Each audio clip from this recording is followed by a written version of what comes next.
Assalamualaikum warahmatullahi wabarakatuh. Perkenalkan, nama saya Rifki Manuar Rafiq dari jurusan Teknik Pertambangan Fakultas Teknik Universitas Sriwijaya dengan NIM 0302 128 2025 076. Di sini saya akan menjelaskan mengenai butir-butir Pancasila yang saya pelajari pada mata kuliah Pancasila. Sebelum saya membahas mengenai butir-butir Pancasila, saya terlebih dahulu akan memaparkan mengenai pokok-pokok pembahasan Pancasila dan ideologi nasional. Pancasila dan ideologi nasional. Pokok bahasan dalam Pancasila dan ideologi nasional antara lain yaitu 1. Hakikat ideologi, 2. Karakteristik dan makna ideologi bagi negara, 3. Fungsi ideologi, 4. Macam-macam ideologi, 5. Perbandingan ideologi Pancasila dengan paham ideologi besar lainnya, 6. Pentingnya ideologi Pancasila di tengah ideologi-ideologi besar lainnya. 1. Hakikat ideologi. A. Pengertian ideologi. Istilah ideologi berasal dari kata idea dan logos. Idea berarti gagasan, konsep, pengertian dasar, ide-ide dasar, dan cita-cita. Kata idea berasal dari bahasa Yunani. Eidos yang berarti bentuk atau idein yang berarti melihat. Sedangkan logos berarti ilmu. Secara harfiah, ideologi berarti ilmu pengetahuan tentang ide-ide, yaitu the science of ideas, atau ajaran tentang pengertian-pengertian dasar. B. Pengertian ideologi menurut para ahli. Dan C. Pokok-pokok pikiran ideologi, bahwa ideologi di samping mengemukakan program juga menyertakan strategi guna merealisasikannya. Kesimpulan dari pokok bahasan pertama yaitu 1. Ideologi merupakan suatu ide atau gagasan. 2. Ideologi memiliki pokok pikiran yaitu sistem pemikiran yang erat kaitannya dengan perilaku manusia, mengemukakan program juga menyertakan strategi guna merealisasikannya, dan serangkaian pemikiran yang mempersatukan manusia, kelompok atau masyarakat. 3. Fungsi dari ideologi adalah sebagai suatu pemikiran dalam berbagai lembaga, politik, dan kemasyarakatan. 2. Karakteristik dan makna ideologi bagi negara menurut Sugito dan kawan-kawan tahun 2003. 1. Ideologi seringkali muncul dan berkembang dalam situasi krisis. 2. Ideologi merupakan pola pemikiran yang sistematis. 3. Ideologi mempunyai ruang lingkup jangkauan yang luas namun beragam. 4. Ideologi mencakup beberapa strata pemikiran dan panutan. Kesimpulan dari pembahasan kedua yaitu 1. Ideologi merupakan penjelasan dan visi tentang kehidupan yang hendak diwujudkan.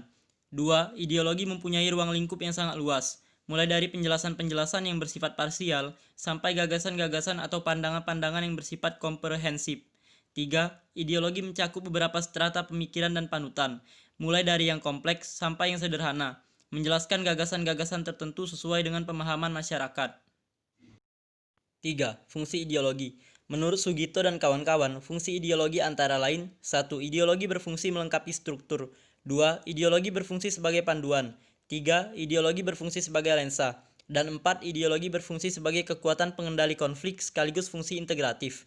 Kemudian, uraian Puspowardoyo mengemukakan bahwa ideologi mempunyai beberapa fungsi, yaitu 1. Struktur kognitif, 2. Orientasi dasar, 3. Norma-norma yang menjadi pedoman dan pegangan bagi seseorang untuk melangkah dan bertindak, 4.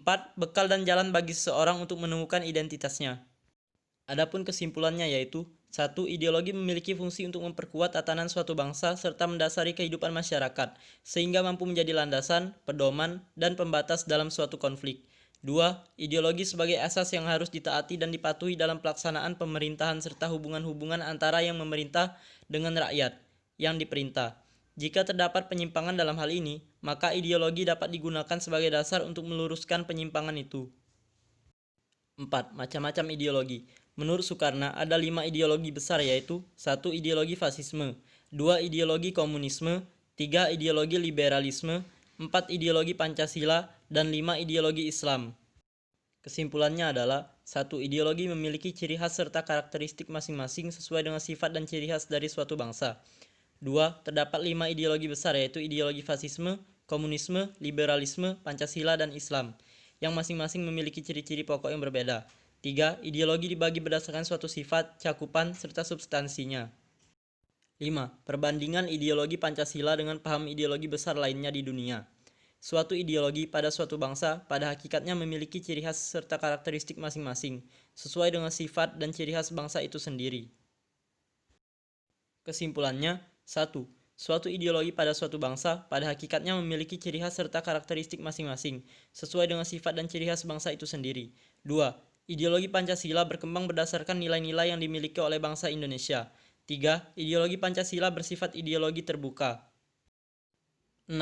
Pentingnya ideologi Pancasila di tengah ideologi-ideologi lainnya. Pancasila sebagai pandangan hidup yang telah disusun secara sistematik dan diterapkan sebagai dasar kehidupan seluruh komponen masyarakat atau bangsa, maka akan terciptalah ideologi masyarakat atau ideologi bangsa negara Indonesia yang kuat dari rongrongan, ancaman, dan serangan musuh ideologi negara lain. Kesimpulannya yaitu 1. Pancasila sebagai pandangan hidup yang telah disusun secara sistematik. 2. Nilai Pancasila memiliki peran penting untuk bangsa dalam menghadapi era globalisasi. 3. Pendidikan politik sejak dini memiliki peran penting untuk masyarakat Indonesia. Butir-butir pedoman penghayatan dan pengamalan Pancasila. Sila pertama, ketuhanan yang Maha Esa. 1. Percaya dan takwa kepada Tuhan yang Maha Esa sesuai dengan agama dan kepercayaan masing-masing, menurut dasar kemanusiaan yang adil dan beradab. 2. Hormat menghormati dan bekerja sama antara pemeluk agama dan penganut kepercayaan yang berbeda-beda, sehingga terbina kerukunan hidup. 3. Saling hormat menghormati kebebasan menjalankan ibadah sesuai dengan agama dan kepercayaannya. 4. Tidak memaksakan suatu agama dalam kepercayaan kepada orang lain. Sila kedua, kemanusiaan yang adil dan beradab. 1. Mengakui persamaan derajat, persamaan hak, dan persamaan kewajiban antar sesama manusia. 2. Saling mencintai sesama manusia. 3. Mengembangkan sikap tenggang rasa. 4. Tidak semena-mena terhadap orang lain. 5. Menjunjung tinggi nilai-nilai kemanusiaan. 6. Gemar melakukan kegiatan kemanusiaan.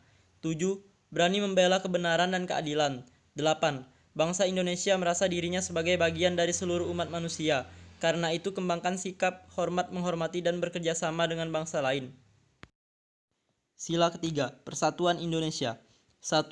Menempatkan kesatuan, persatuan, kepentingan dan keselamatan bangsa dan negara di atas kepentingan pribadi atau golongan. 2. Rela berkorban untuk kepentingan bangsa dan negara. 3. Cinta tanah air dan bangsa. 4. Bangga sebagai bangsa Indonesia dan bertanah air Indonesia. 5. Memajukan pergaulan demi persatuan dan kesatuan bangsa yang berbineka tunggal ika. Sila keempat, kerakyatan yang dipimpin oleh hikmat kebijaksanaan dalam permusyawaratan perwakilan. 1. Mengutamakan kepentingan negara dan masyarakat. 2. Tidak memaksakan kehendak pada orang lain. 3. Mengutamakan musyawarah dalam mengambil keputusan untuk kepentingan bersama. 4. Musyawarah untuk mencapai mufakat diliputi semangat kekeluargaan. 5. Dengan itikat baik dan rasa tanggung jawab menerima dan melaksanakan hasil musyawarah. 6. Musyawarah dilakukan dengan akal sehat dan sesuai dengan hati nurani yang luhur. 7. Keputusan yang diambil harus dapat dipertanggungjawabkan secara moral kepada Tuhan yang Maha Esa, menjunjung tinggi harkat dan martabat manusia serta nilai-nilai kebenaran dan keadilan. Sila kelima, keadilan sosial bagi seluruh rakyat Indonesia. 1. Mengembangkan perbuatan luhur yang mencerminkan sikap dan suasana kekeluargaan dan gotong royong. 2. Bersikap adil. 3. Menjaga keseimbangan antara hak dan kewajiban. 4. Menghormati hak-hak orang lain. 5. Suka memberi pertolongan kepada orang lain. 6. Menjauhi sikap pemerasan terhadap orang lain. 7. Tidak bersifat boros. 8. Tidak bergaya hidup mewah. 9. Tidak melakukan perbuatan yang merugikan kepentingan umum. 10. Bekerja keras. Sekian dari saya, apabila ada salah-salah kata saya mohon maaf, kepada Allah saya mohon ampun. Wabillahi taufiq wal hidayah. Wassalamualaikum warahmatullahi wabarakatuh.